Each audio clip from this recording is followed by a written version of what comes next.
So even if you think the head coach doesn't need to be fired at Baylor, the stats say this Baylor coach has to go.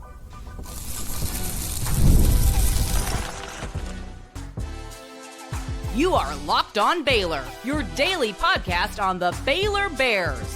Part of the Locked On Podcast Network, your team every day. Hello there, Bears fans. Welcome to another episode of Locked On Baylor, brought to you by GameTime and part of the Locked On Podcast Network, where it's your team every day. I'm your host, Cam Stuart of ESPN Central Texas, the Wicked Boston Show on YouTube. Appreciate you guys making it your first listen today and every day, and we will continue to try and figure out what is wrong with this Baylor football program. We will go through the stats that show just how much this team has regressed over the last couple of years, and we are pointing a finger at who is responsible for that, and it might not be the head coach. Plus, speaking of that, now that LSU has an opening, are they dipping their toes back in to the Dave Aranda pool, a guy who had a ton of success there? Will make the case. And a different Baylor coach leaving this team in the middle of the season. It got me really upset at first. We're trying to sift out the real answers as to why there's a vacancy on Baylor's staff 8 games into the year. All that and more coming up on this episode of Locked On Baylor. So maybe there are some of you out there who don't think that the head coach should be fired at Baylor. Dave Aranda, nice guy, good recruiting class coming in. You don't want to spoil that. Some of you still thinking that Baylor can't be much better than where they're at right now, which is a 500 team with a 500 coach. Okay, if you're ready to just be mediocre and just one of the participants, middle of the road kind of team, then fine, you don't fire the head coach. But if middle of the road is where you need to be, mediocre is where you need to be, then we need to look at one unit on this Baylor football team that has been downright dreadful for the last 4 years. So if you're not going to fire the head coach, you really should be firing the defensive coordinator, the defensive play caller. Oh, wait, that's the same person. Because you can talk about the recruiting class and the bowl games and all that till we're blue in the face here. We could just keep going all day till the Longhorns come home. But what is indisputable is that this defense is downright bad. It's bad. And some people will say, like Snacks Johnson did on Twitter, well, this sounds like the players' fault. When does it become on the players? 2 things there. First off, this is college football. It's rarely on the players. These are guys, they're not professional. Well, I know they're getting paid, but they're not at the professional level yet, okay? They're still learning what big-time football is. It's so much different to go from high school to college. I think it's less of a difference to go from college to the pros. So we're not really blaming the players there. And the second part is this is a hefty sample size. They do not have the same players for all of these 4 or 5 years that things have gone downhill. Because in 2021, Baylor was second in the Big 12 in total defense, scoring defense, and they were top 5 in America. It was them and Oklahoma State, the 2 teams in the championship game, were 2 of the best defenses in college football that year. And then the next year, they went to 4th in the Big 12. Okay, we're moving backwards, but we're still pretty good. And then in 2023, they dropped to 14th out of 14 teams in total defense in the Big 12. And then a nice little push up to 11th in 2024, and to the point this year where they are sitting in 15th out of 16 Big 12 teams in total defense. The only team that's behind them is arguably the biggest joke in Power 4 this year in Oklahoma State, and a team that has, yes, already fired their coach. They fired him 3 or 4 games into the season, they fired him. That's the defense. That's Dave Aranda's defense, man. And shout out to Roy Ogletree, who had a great question about how Dave Aranda evaluates himself as a defensive play caller, but you know what the answer is. That's the problem. It's good on Royden for asking it, but you know what the answer is. Yeah, we need to get better. It's working in practice. We do all these things in practice. We've changed how we practice. It's just, you know what the answer is.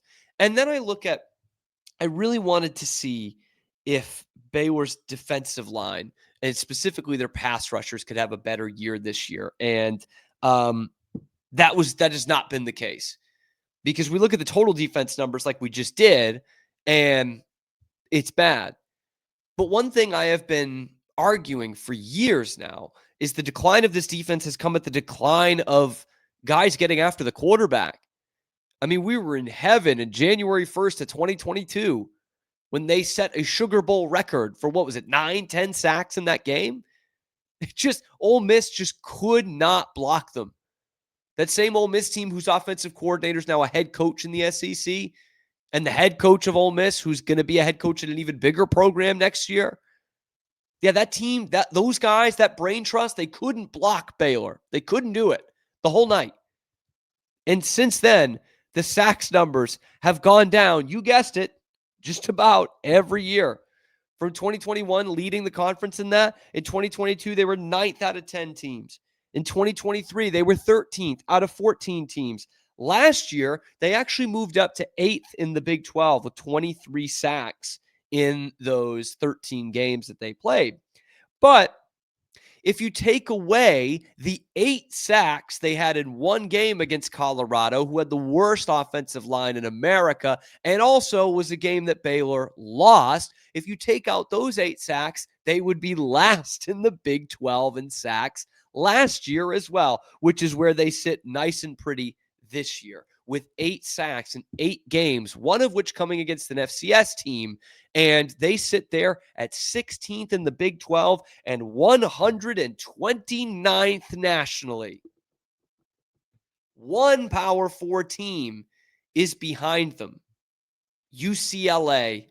And if Oklahoma State isn't your worst Power 4 team in America this year, UCLA certainly is. 129th in sacks. Bottom of the conference in total defense. 119th in stop rate in the country. And there are still people saying this guy should keep his job. They hired him as the hottest DC in America, coming off a national championship. And his defenses every year were top 10 in the country at Wisconsin, at LSU. Now he can't crack the top 10 in the Big 12. It is so beyond the pale, man. It is so gone. To the point last week, I'm doing my keys to victory and just saying, hey, can we just force some red zone turnovers, or some red zone field goals, some red zone field goals? Get them down to the red zone and then hold them to 3, because anything is better than giving up 7. And more often than not, they give up 7. But that is where the argument should start and end.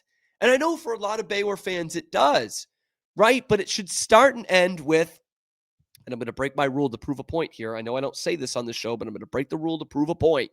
Okay, kids, earmuffs. When you hire a defensive guru to be your head coach, and the only year of real success comes with a top 5 defense in America, then you do expect to have good defenses year in and year out. That should be the norm. Top 5, that's a tough thing to do.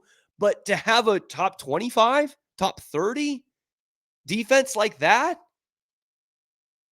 I don't think that's unreasonable to ask for. It's not unreasonable at Houston.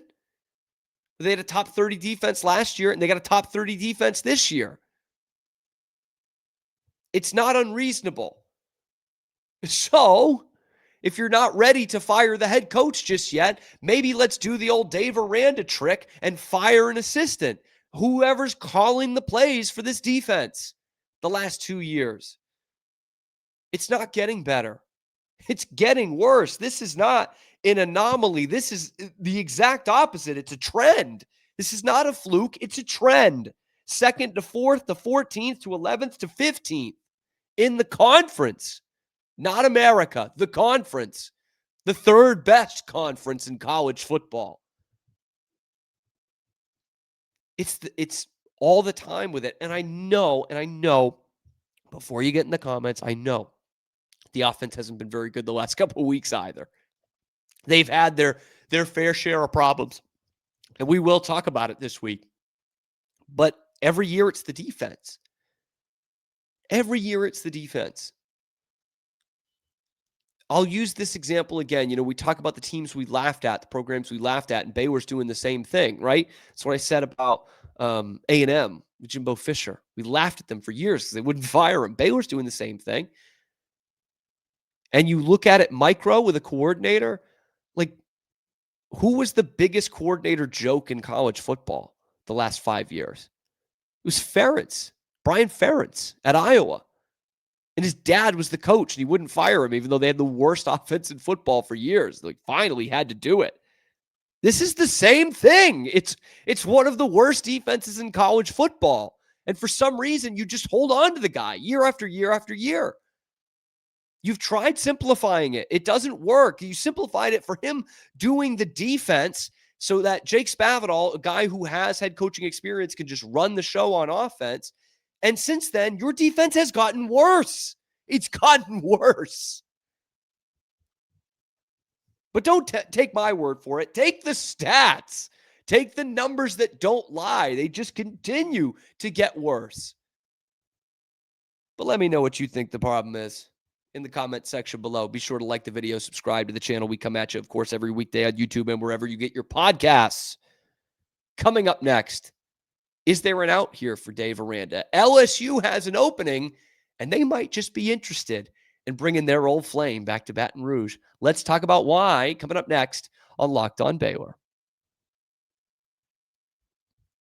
But first, today's episode is brought to you by FanDuel, where I won my money this weekend, of course. The NBA is back. No better place to get in on the action than FanDuel, the official sports betting partner of the NBA. And all those NBA teams in Texas have quite a bit of hope this year, actually. Looking good? Yeah, a little bit of hope, more so. Even if you miss the start of the game or you just want to ride the hot hand, FanDuel has live bets on everything from who's going to score next to those fourth quarter comebacks. Plus, you can combine your live bets to my favorite thing, a same game parlay for a shot at an even bigger payout. It keeps every game exciting, especially when your team's making that late push. Right now, FanDuel's giving new customers $300 in bonus bets when your first $5 bet wins. So head to FanDuel.com to sign up and play your game with FanDuel. Bet the over on VJ Edgecombe points with FanDuel, the official sports betting partner of the NBA.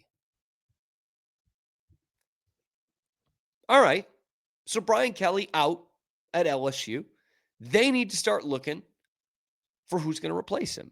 And I think we can all say that while Brian Kelly win-loss record, it was a success. I think we all understand where the LSU people are coming from as college football fans, because that was never a fit. We could have told you that. Look, I grew up less than an hour from where Brian Kelly grew up. And I'm not trying to sound like what Brian Kelly sounded like in that introductory press conference. This is a kid from the mean streets of Everett, Massachusetts, man. He's not Baton Rouge, which is fine. Just don't try to be that. Remember, there were all kinds of questions at LSU when Nick Saban went down there as a relatively unproven head coach, that he could handle the South and Louisiana and the SEC. And you went from a guy who understood that better than almost anybody living in Ed Orgeron to a guy who just doesn't. And Brian Kelly, and the results are what the results are. Got a Heisman Trophy winner, but not much else. You know who did pretty well in Louisiana? You know who did pretty well in Baton Rouge and for LSU? Dave Aranda. And Dave Aranda might be looking for a job when it's all said and done at the end of this college football season. LSU can afford him, even though they're going to pay Brian Kelly a ton of money. They can afford him. And this is a guy who was majorly successful there. Okay, comes in from Wisconsin, becomes one of the highest paid coordinators in all of college football when he got to LSU, and it was worth every penny. He delivered first-round picks, delivered a national championship. LSU has not won an SEC title since Dave Aranda left town. Coincidence? I'm always wondering, I know LSU has all this money. I know. But I always wonder, when you do that major buyout. How big a splash can you get in the next cycle? It's not very easy, right? I'm sure A&M would have loved to have gotten Nick Saban. Under normal circumstances, they would have been able to afford him. But it's like the meme of the kid at Five Guys. Don't have Nick Saban money. Mike Elko it is. And that was a great decision. Mike Elko was cheaper, sure, but he had also had a ton of success coaching at A&M as a coordinator. And look what's happened. They're a top 5 team to the point where they beat down a team so bad in their conference, in their building, that it gets a coach fired. And now we're back to LSU, and we're back to Brian Kelly, and we're back to Dave Aranda. I hear it from Baylor fans, some who say that, Dave Aranda is never going to be successful at Baylor because Baylor doesn't have the money. And Baylor doesn't attract the dudes, man. They just don't get the right dogs coming to campus. They can't help that. Dave Aranda can only deal with the players that he's got in front of him. And Baylor's just never going to have the players. You know who's going to have the players? Louisiana State. They always get the players. That's not a problem. Okay? Getting the talent to play in Baton Rouge at Death Valley in front of some of the greatest fans in college football, that's not a problem. So if I'm to believe that this is a bigger problem than Dave Aranda, which could be, that they just, with the new NIL space and the transfer portal and the money that's changing hands for players and agents in college football, that Baylor's just never going to be able to get the caliber of player it takes to succeed, even in the Big 12, let alone the national stage. If I'm to believe all that, then wouldn't it make perfect sense for LSU to go a bit of a cheaper route than Lane Kiffin or someone like that and bring in a guy who's had success there already in Dave Aranda? I've always said my biggest fear about Aranda was that he's Bill Belichick and we're the Cleveland Browns. And that at the next stop, he's going to have all the answers to the test. And he's going to figure it out. He's going to build something truly special. LSU, don't you want a piece of that? I'm already starting to see the commentators on social media, the message board geniuses, and even some op-eds talking about the candidates for LSU. And Dave Aranda makes that list. He makes that list. And he's had an Orgeron on staff. Could bring Parker with him.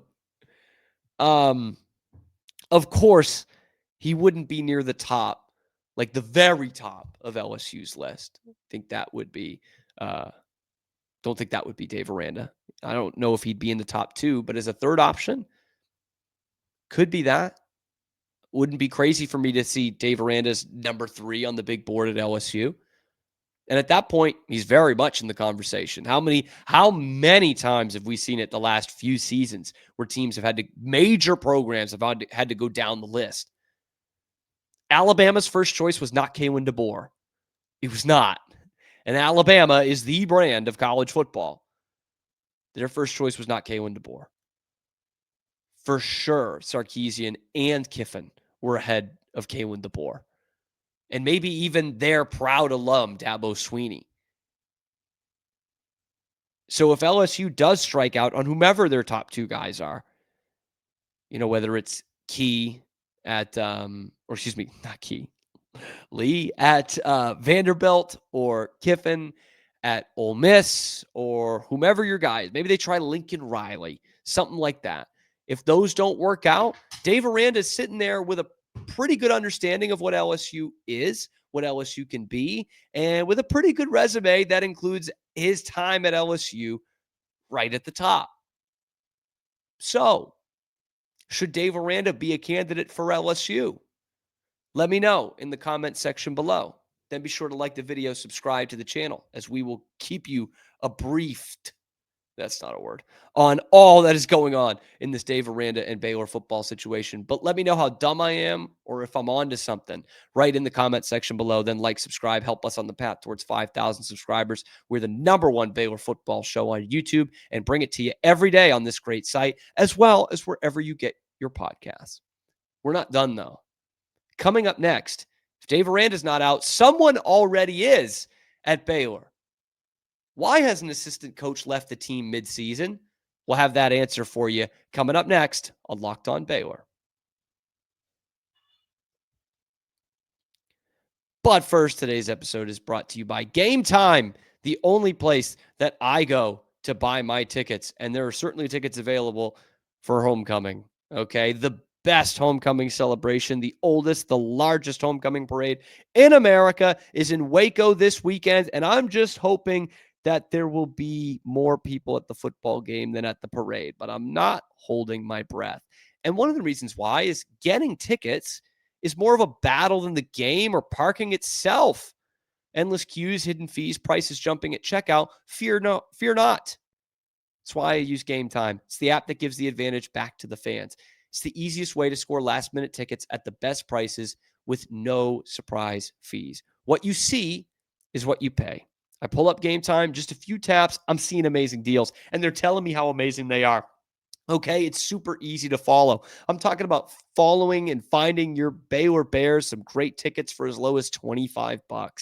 How can you beat that?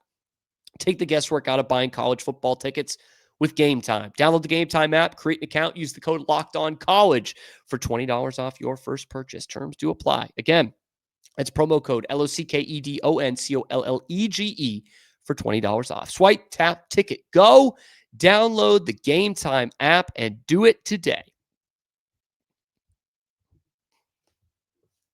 Back here on Locked On Baylor, wrapping things up in what has been a coach-heavy episode, and we're going to continue with that trend. Baylor's already getting rid of coaches. Kind of. Okay. Mason Miller, the offensive line coach, it was announced today that he has stepped away from the Baylor football program. He was not on the sidelines on Saturday, and he is done for the season. Middle of the season. That's weird. And I see the update, and I'm thinking what a lot of you were thinking when that first update comes. I first saw it from Pete Thamel, and it was, here we go again. It's somebody else's fault.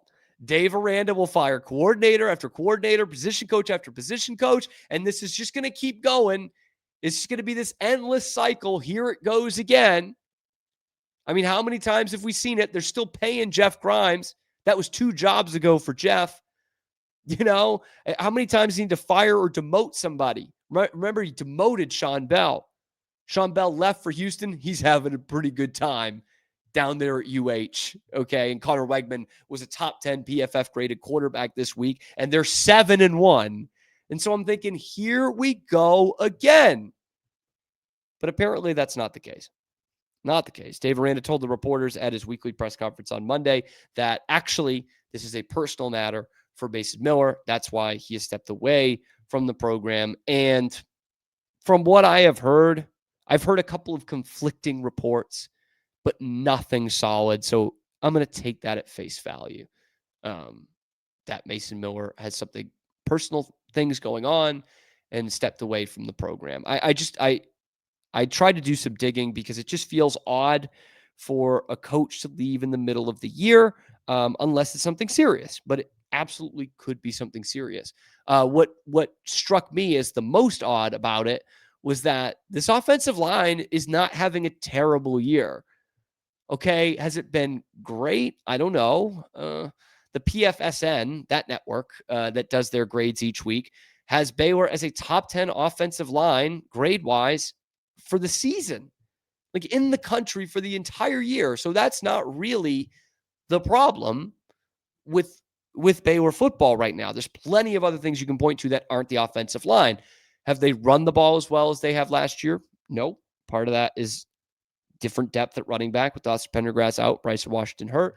But line of scrimmage was a problem for Baylor at other points this year.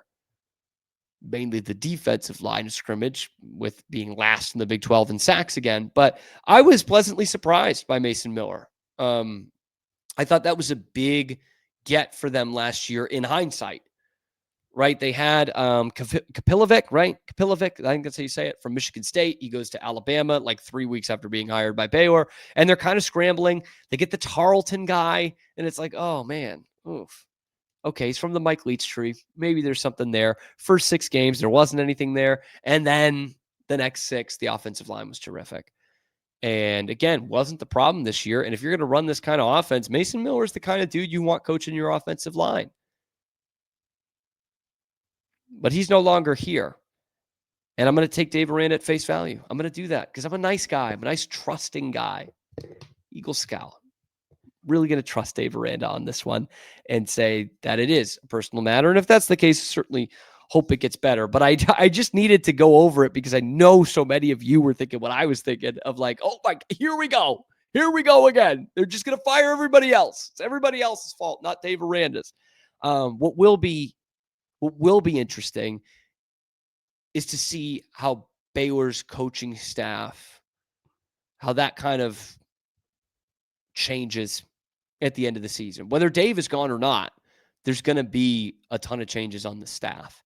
And again, whether it's the head coach being fired, whether he stays, whether it's right, whether it's wrong, there's going to be guys leaving for bigger jobs. There's going to be guys who are not asked back. There's going to be guys who are demoted and find another job.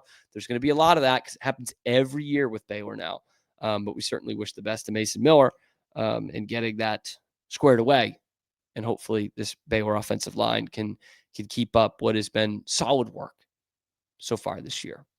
So let me know what your reaction was in the comment section below. I know many of you were with me on that one. And again, vent out in the comment section. I love the responses we got yesterday through yesterday's show. I'm trying to like and respond to a lot of those. You know, I'm there with you guys. And I want this to be a space where you can just let it out. No opinion is too wrong. I might call you out on it and we'll have some fun with it. It's not life or death here. But I love seeing the comment section blowing up the way it has the last couple of weeks. And that's why you guys have made this the #1 Baylor football show on YouTube. Like, no doubt that's the reason why. You guys coming here every day, liking, subscribing, commenting, that all gets this show out to more eyeballs. And I cannot thank you enough for that. But I'll try. Thank you. Thank you. Thank you for making this your first listen today and every day. Please help us again on the path towards 5,000 subscribers and help us even more by bringing your happy face back here tomorrow to your favorite show, Locked On Baylor.